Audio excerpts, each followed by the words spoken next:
I'm very fortunate to have done a lot of flying in my life. And of course, the first 30 years or so in North America and the last 13 here in Scotland. So I'm on my third pilot's logbook. And really when I go back and look at it over the last 40-something years, it really tells the story of my life. It's every trip I've ever made. It's who I was flying with, which are my friends at the time. I haven't had to write a diary because it's there in my logbook. The Canadian Rockies, Alaska, all over Europe, Western Europe, as far north as the North Cape, as far south as Morocco.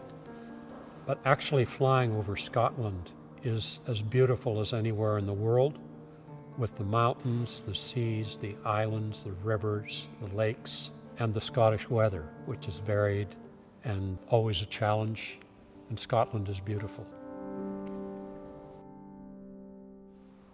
When did we first come up with the scheme of the round-the-world flight?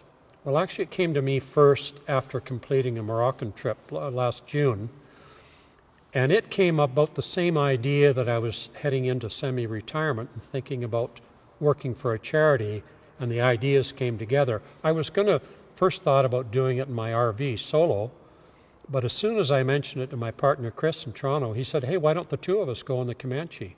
Bingo. Trip was on.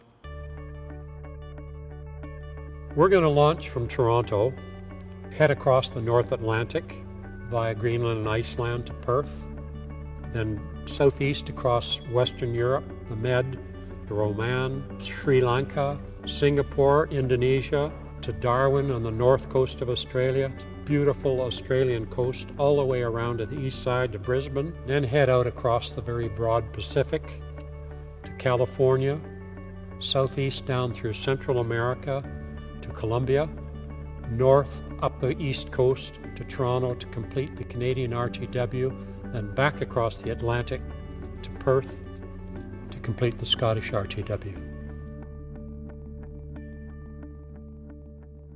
Let me say a couple of words about our two charities. First, Sick Kids Foundation in Toronto. The work that they do, which is groundbreaking and world-beating, is really basically dependent on charity. We're directing the funds that we raise directly to the Asperger's and autism research. Sick Kids is a world leader on that. My two grandchildren are Asperger's kids, and so our family knows as well as anybody how scarce the resources to detect this and to treat it properly are. I can't tell you what a privilege it is for Chris and I to be associated with this institution and to do this flight on behalf of the staff and the volunteers and the supporters and the kids of Sick Kids Foundation. Scotland's Charity Air Ambulance is just starting up now. It will be the third air ambulance in Scotland. Scotland comprises 1/3 of the whole UK landmass. There's 30 helicopters servicing England and Wales. There's only 2 now in Scotland. There's none in the east of Scotland. This will fill a crucial gap. Both the pilots and the medics on board are extraordinarily well trained, and they go out to rescue people in very remote areas and quite often at some risk to themselves. Enough can't be said, really, about the skills they have and the bravery they show in effecting these rescues, and we're really glad to be able to support this important enterprise. All funds raised in North America will be for the benefit of sick kids. All funds raised on this side of the Atlantic will be for the benefit of Scotland's Charity Air Ambulance. Donations can be made on our website, www.flyrtw80.com.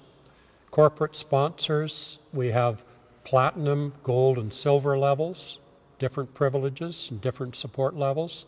And of course, individuals are welcome to donate in any amount. I guess from my perspective, how could anybody not want to fly a light aircraft around the world for these two great charities? And by the donations that we're raising, changing a bunch of lives for the better and saving a bunch of lives is really the most exciting thing we'll ever do in our lives.